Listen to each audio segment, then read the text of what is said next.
Parents ignored my elder sister's brutal bullying for years, so I finally moved out at 18. 6 years later, they want us to reconcile, so they hit me up with this bad news, but it blows up in their faces because my older sister, Rose, was a massive bully throughout my life, and living with her was often a painful and difficult experience. To be completely honest, Rose has ADHD.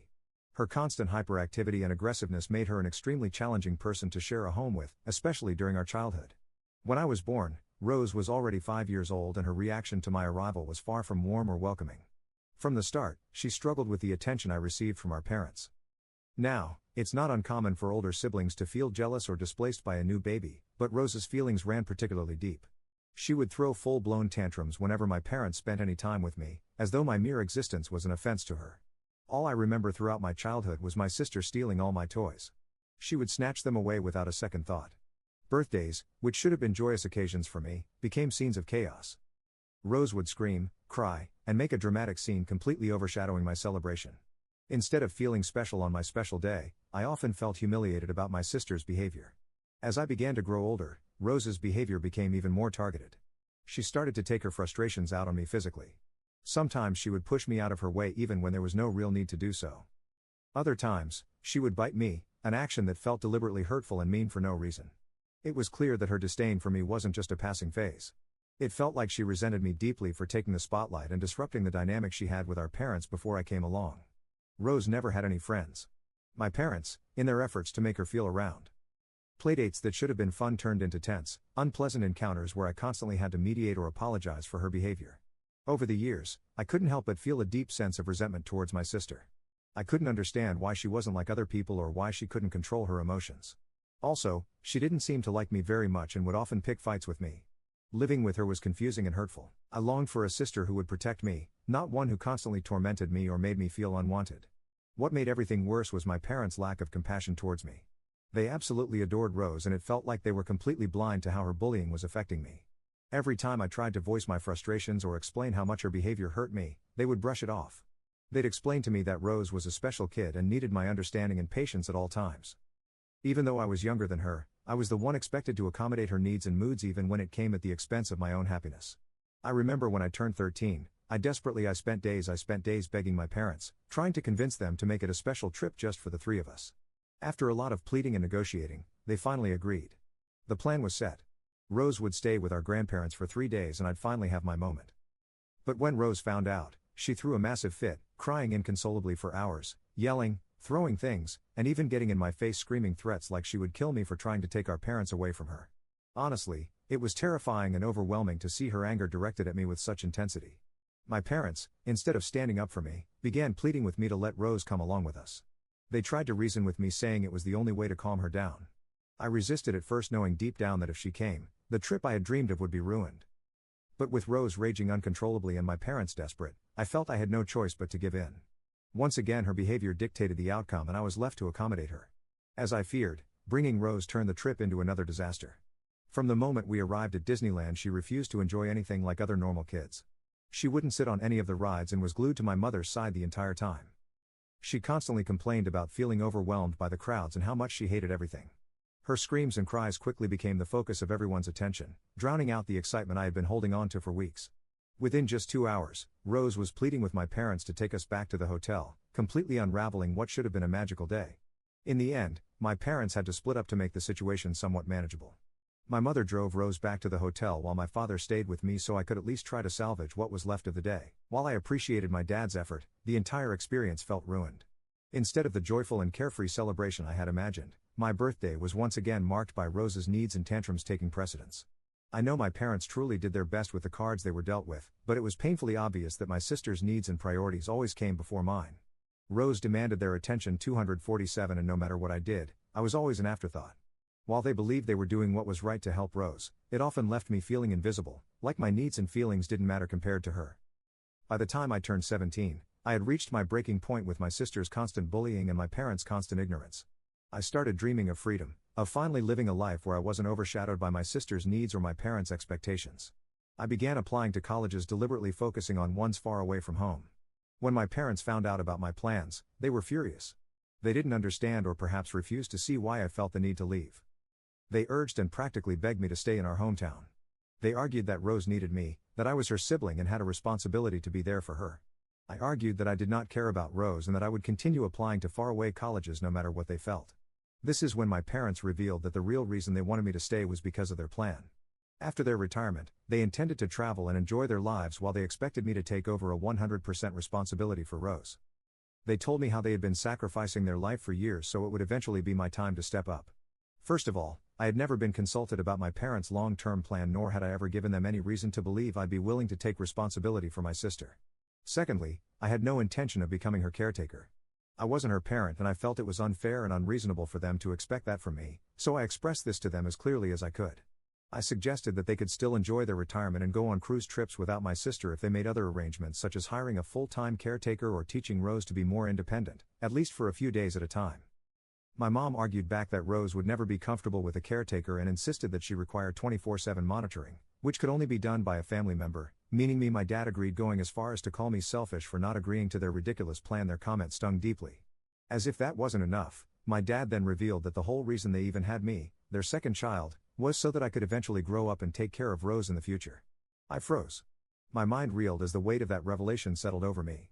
I stared at them in silence, my eyes wide with disbelief. My mom quickly jumped in, scolding my dad for sharing that secret and telling him to apologize for saying such a thing. She then tried to backtrack, claiming he didn't really mean it and that, of course, they love me too. But her words felt hollow. The damage was done. I couldn't unhear what he had said, and it was then that I finally understood why I had always felt invisible compared to my sister. The idea that my existence had been framed as a solution for Rose's care rather than as my own person with my own aspirations was devastating. My mom kept insisting that Rose needed help, and as part of the family I had a duty towards her. She even argued that going to college far away wouldn't improve my life in any way, claiming that staying in our hometown instead was the better option. Living at home, she reasoned, would save me money on rent and other expenses. I understood that Rose had a condition, but did that mean I wasn't entitled to a life of my own? Did I have to forfeit my future just because she existed? The thought was suffocating. I didn't say much to my parents at that moment, knowing it wouldn't help to change their minds. But inwardly, I felt more resolute than ever to leave. I ignored their pleas and threw myself into my college applications, even more determined to escape them. It wasn't easy, but I worked tirelessly, and in the end my efforts paid off. I finally got into a good enough college to make it worth the leap. Obviously, when I shared the news with my parents, they were furious. They outright refused to let me go and tried everything they could to guilt-trip me into staying. Although I was 18 by this time, I knew I still needed external help to escape my parents, so I turned to my grandparents, calling them and pleading for their support. My grandmother, always a steady and loving presence in my life, immediately came over, helped me pack my bags and documents, and offered me a place to stay with her and her grandfather until it was time for me to leave for college. But my parents didn't stop there. They then threatened to cut me off financially, refusing to help with any of my college expenses. They warned that if I left, I would be on my own forever and that they'd sever ties with me altogether. But even then I did not bow down. I took out a student loan to fund my education. On top of that, my grandfather stepped in, offering to cover part of my expenses with his retirement savings. It broke my heart to accept his help, knowing how hard he and my grandmother had worked for that money. They were doing what my parents should have been doing, offering love, encouragement and financial support. The next 4 years of my life were a blur of hard work and determination. College was challenging, not just academically but emotionally. While most of my classmates had supportive parents and enough money to party or go out, I did not have the same privilege. I spent almost every day studying as hard as I could to support myself financially. I even took on a part-time job as a server, juggling long shifts and late nights with my coursework. Those years weren't easy, but I pushed through because I knew I had no other choice.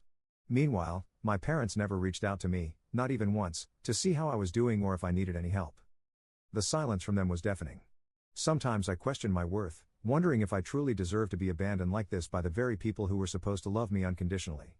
But even then, I refused to give up and told myself that as long as I kept going, I'd eventually build a life for myself. After graduating, I was incredibly fortunate to land an amazing job.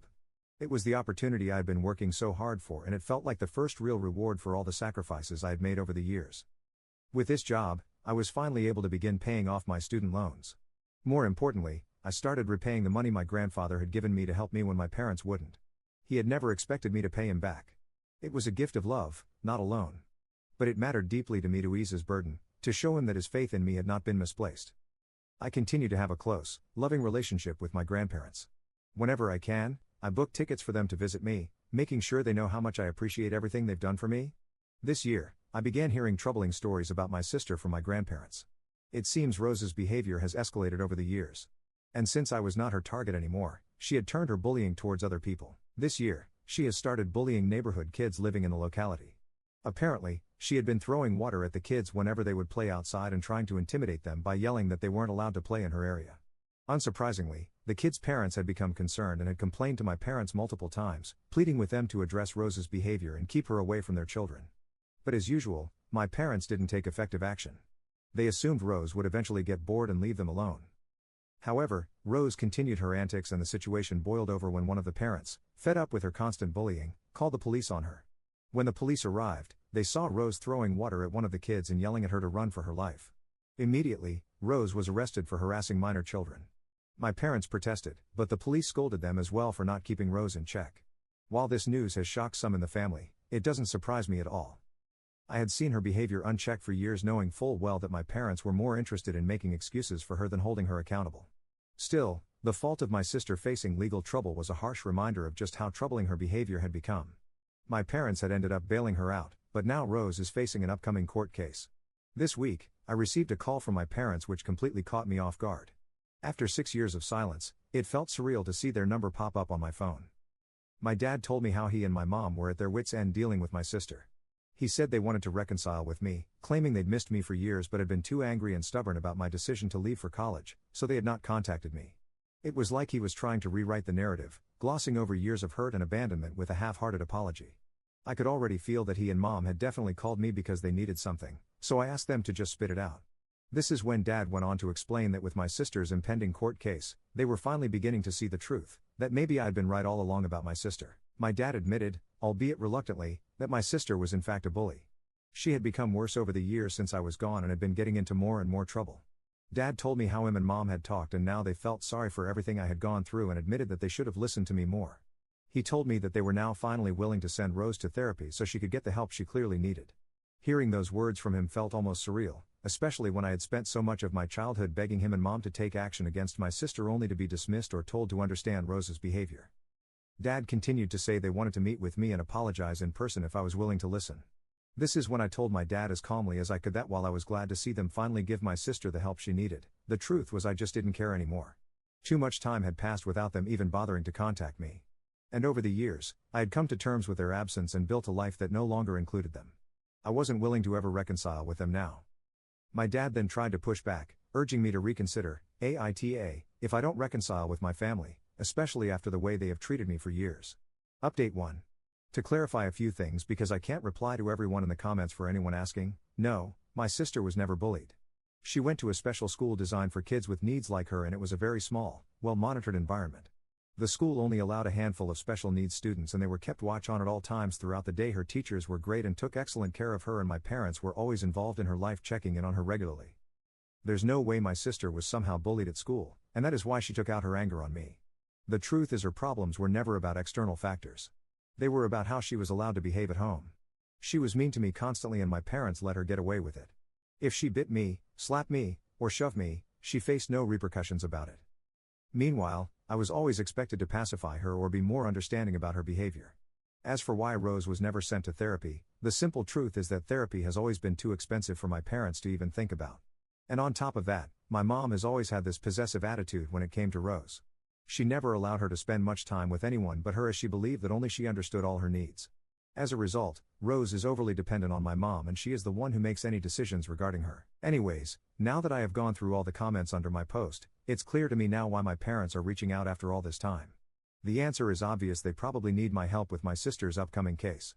I think they might want me to offer a character reference for her if it comes to that, or maybe they're hoping I can assist with the lawyer's fees since I earn well and they might be aware of it.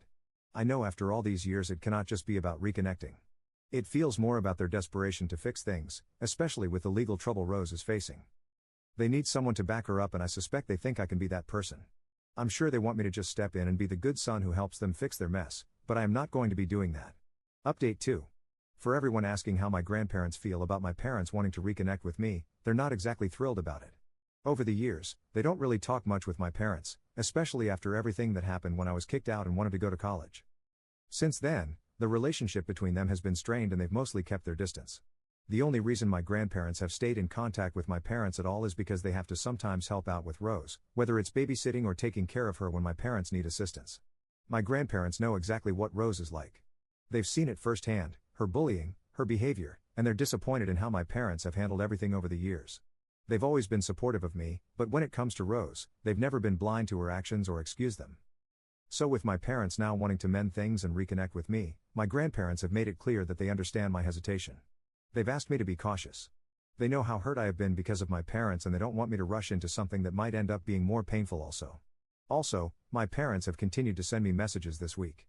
They are strongly urging me to consider giving them another chance.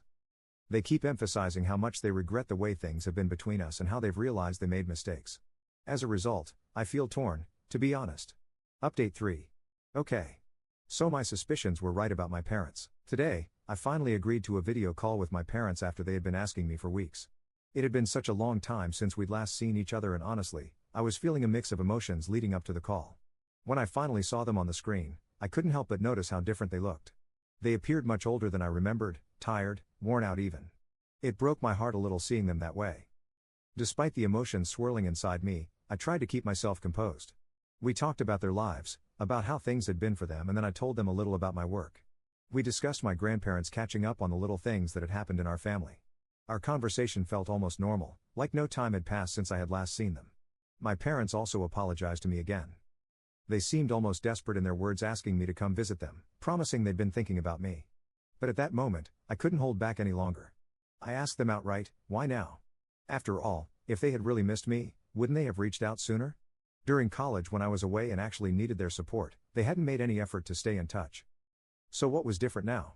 Why were they suddenly so eager to reconnect after all this time? That's when my parents almost reluctantly started to reveal the real reason they had reached out to me.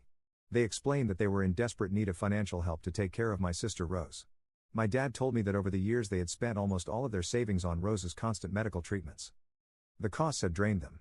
And now with her legal case pending and the potential therapy she would need for her behavioral issues, the financial burden was becoming overwhelming. My dad finally asked me, almost pleadingly, if I could perhaps start sending them some money every month since I was doing so well in life. My mom quickly chimed in, making it clear that the money would only be used for Rose, nothing else.